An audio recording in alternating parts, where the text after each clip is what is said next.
मैया से बहुत बड़ी सुंदर वार्तालाप हुई महादेव जी की। महादेव जी ने कहा मैया तू अपने सुत को मरम न जाने, तू भोली महतारी। तू कैसी महतारी है? भोली है। तू अपने बालक के मरम को नहीं जानती। अरे ये बालक तो सारे संसार का इष्ट है, जगत का स्वामी है, ये मुझसे क्या डरेगा। मैया ने कहा तू कछु भी कर ले बाबा, तो को दर्शन ना दिखाऊंगी। अंत में तो चमीटा गाड़ के महादेव जी बैठ गए, सबका भविष्य गाने लगे, सबका भविष्य बताने लगे। मैया यशोदा को पता चला कि कोई बाबा आया है, भविष्य बता रहा है, अपने लाला को भी दर्शन कराऊं। वही बाबा का कर दर्शन कराया। बढ़िया बालक को हाथ में लिया महादेव जी ने, बढ़िया मस्तक से चरणों को पखारा है और माँ यशोदा से कहा कि मैया तेरे लाला को कबू नजर ना लगेगी, तू एक नेक छोटो सा काम कर दियो। जहां तेरो बालक स्नान करेगो वह जल जहां से आए वहां एक छोटो सो बटैया रख दियो। बटैया समझो, एक पत्थर रख दियो, वहां के चरणों को जल व पत्थर में गिरेगो, तेरे लाला को कबू को टोना टोटका ना लगेगो। यह मैं आशीर्वाद दूं। बोलो भक्तवत्सल भगवान की जय हो। आज सुंदर कथा यहाँ पर महादेव जी ने अपने इष्ट का कृष्ण का दर्शन किया। महादेव जी गए 6 महीने तक जब नंद उत्सव चलता रहा, कंस के दरबार में कर देने के लिए नंद बाबा जी अपने ग्वाल वालों के साथ कर देने के लिए मथुरा की ओर गए हैं। ब्रजवासियों से कहा अब आले जाऊं, शाम को वापस आऊं, तुम सब मोरे छोरा की रक्षा करियो। बोलो राधे राधे। थोड़ा और जोर से बोलिए। और वहां पर जय। आज जैसे ही नंद बाबा जी कंस के दरबार पर पहुंचे, कंस को कर दिया। कंस ने कहा कि बाबा क्या बात है गई, इतने लेट है गए। छोटा राजा बड़े राजा को कर देता था, जिसे आज के समय में हम लोग टैक्स कहते हैं। आज नंद बाबा जी ने कहा कि मेरे घर में आपके आशीर्वाद से छोरा को जन्म भयो, यही कारण में लेट है गयो। कंस ने ढेरों आशीर्वाद दिए। अरे नंद बाबा तुम्हारो बालक खूब जिए, खूब आगे बढ़े, खूब तरक्की करे, खूब कृपा बनी रहे, ढेरों आशीर्वाद दिए। कंस का जाने कि अपने शत्रु को ही आशीर्वाद दे रहा है। आज कंस को जब पता चला, वो कन्या रूपी जब देवी वापस आई, वसुदेव जी लेकर आए, जैसी पटकना चाहा वो आकाश में उड़ी चली गई। दुर्गा का रूप बनाया उसने और कहा अरे कंस तू मुझे क्या मारता है, मुझे मारने वाला तो कहीं पैदा हो गया। पूछता है देवी जी किधर हो गया, कहाँ हो गया, बता दो। तब माँ जगत जननी मैया कहती है पूरी जन्म कुंडली थोड़ी बताऊंगी, तू खुद ही ढूंढ ले। तब से कंस ने हर क्षेत्र में, हर नगर की तरफ बड़े बड़े राक्षस भेजे हैं, 1 महीने के जन्मे हुए सभी बेटा बेटी को मारने के लिए। सारे राक्षस इधर उधर गए और ब्रजमंडल में गोकुल की तरफ भगवान की मौसी जी आई। कौन सी मौसी? शूर्पणखा। अच्छा, हमको लगा यहाँ कहां से आ गई शूर्पणखा। आज पूतना मौसी ने बढ़िया सारी ब्रज गोपियां बधाई देते हुए जा रही थी, बढ़िया श्रृंगार करके, तो पूतना ने भी बढ़िया नकली वेश बनाया, डुप्लीकेट, बढ़िया 16 श्रृंगार किए और छम छम छम करती हुई चल पड़ी।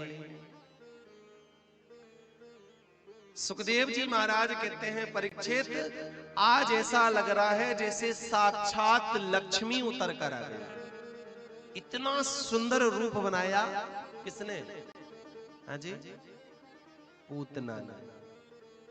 असली घी से ज्यादा पैकिंग जो होती है ना, वो नकली घी की ज्यादा मस्त होती है। डुप्लीकेट चीज इतनी आपको अच्छी लगेगी और आपको लगेगा यही असली है, और असली को आप नकली समझ सकते हो, लेकिन नकली को असली नहीं समझ पाओगे। वो हमेशा आपको अच्छा लगेगा, क्योंकि आज के समय में दिखावे का जमाना है। और भगवान को दिखावा नहीं, भगवान को मन पसंद है। दुनिया कोई आपकी वेशभूषा पसंद आ सकती है, लेकिन मेरे परमात्मा को आपका मन पसंद आता है कि आपका मन कैसा रंगा है। भगवान को कपड़े से कोई लेना देना नहीं। आप महंगे कपड़े पहनो कि सस्ते पहनो, भगवान को इससे कोई मतलब नहीं। भगवान आपके मन को देखते हैं कि आपका मन कैसा है। आज पूतना ने नकली वेश बनाया, नकली वेश बनाकर छम छम करती हुई पहुंची है, सब बधाइयां दी। और यहाँ पर नंद बाबा से वसुदेव जी की भेंट हुई, दोनों मित्र आपस में मिले। नंद बाबा से वसुदेव जी ने कहा कि अरे नंद बाबा, तो मथुरा में घूम रहे हो, तेरे घर में छोरा हो गए हो, मेरे को बताई नहीं। दोनों भैयाओं ने आपस में मित्रता करी। अंत में वसुदेव जी ने कहा, देख भैया, मैं पंडित हूं, ज्योतिष की विद्या मुझको आए, और या समय तेरी ग्रह दशा अच्छी ना है। मेरी ज्योतिष कह रही है तेरे घर में कोई संकट आवे वारो है, तू जल्दी से भाग। नंद बाबा तो जल्दी से विदा लिए और भागे हैं, और वही संकट आ गया पूतना के रूप में। सारी गोपियों ने जाकर बधाई दी, यशोदा बहन बधाई हो, बधाई हो। और जब बधाई दी तो या पूतना ने भी बधाई दी, यशोदा बहन बधाई हो। यशोदा जी ने कहा, बहन बहुत बहुत बधाई। अब यशोदा जी मन में सोचने लगी, हे भगवान, यह कौन सी मेरी बहन है। लेकिन यशोदा, जो दूसरे को यश दे वही तो यशोदा है। यशोदा जी को लगा होगी कोई दूर के नाते रिश्तेदार की बहन, ममेरी फुफेरी चचेरी दूर के रिश्तेदार की होगी। और मैंने एकदम से पूछ लिया, बहन तू कैसी बहन लगी, तो बुरा मान जाएगी। इसलिए देख, अवाली मैंने लाला को सुलायो, जाके दर्शन करके आ, और तू आके मिल, वाकई बातों से बात करो। आज पूतना गई, और जैसी पूतना को भगवान ने देखा, और भगवान ने देखते ही नेत्र बंद कर लिए।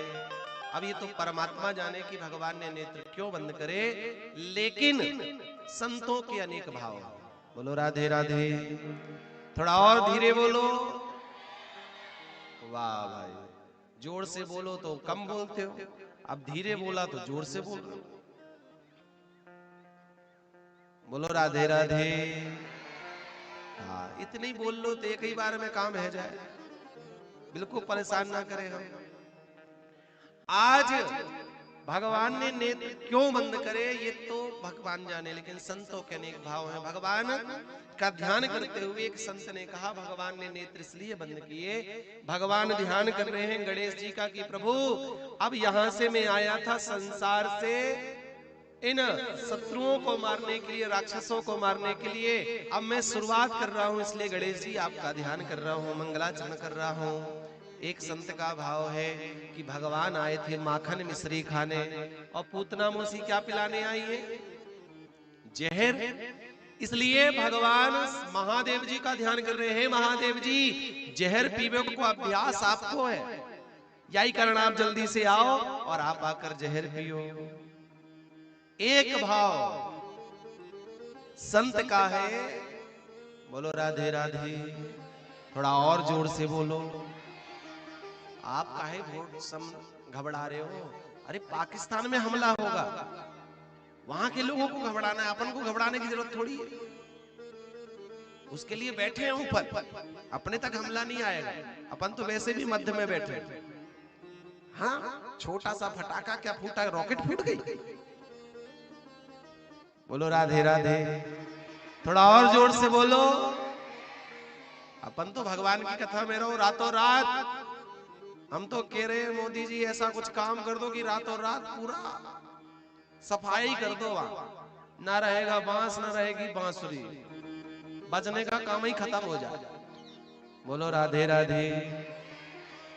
चाहते हो आप भी ऐसी हो जाए? हाँ, अरे रहने दो, जीने दो बेचारों को। उन दुष्टों को मारते रहो जो साले इतने खतरनाक हैं कि देश को कभी भी जीने नहीं देते हैं। मनुष्य है, मनुष्य में हम सनातन धर्म में किसी भी को व्यक्ति को सताने की आदत नहीं है, लेकिन जो सताए उसे छोड़ना नहीं चाहिए। चालू हो गया है, लेकिन आप मत घबराओ, अपने साथ ऐसा कुछ नहीं होगा। जिम्मेदारी बहुत है, वो संभाल कर रखेंगे। अपन को तो भगवान की कथा सुननी है। बोलो राधे राधे। थोड़ा और जोर से बोलिए। और सबसे बड़ी विशेषता एक चीज बहुत अच्छी है कि इस समय देश में सारी पार्टियां एकजुट होकर काम कर रही हैं आतंकवाद को मिटाने के लिए। ये बहुत अच्छी बात है। सरकार किसी की भी हो, चाहे सरकार में हो चाहे विपक्ष में हो, सब साथ में खड़े हैं कि आतंकवाद के खिलाफ हम सब लड़ेंगे। ये बहुत अच्छी बात हुई है। ऐसा पहले कभी नहीं हुआ, लेकिन इस बार सब मिलकर आगे आए हैं। ये विशेष पात्र है, कृपा है भगवान की कि सबके समझ में आया है कि आतंकवाद खराब होता है।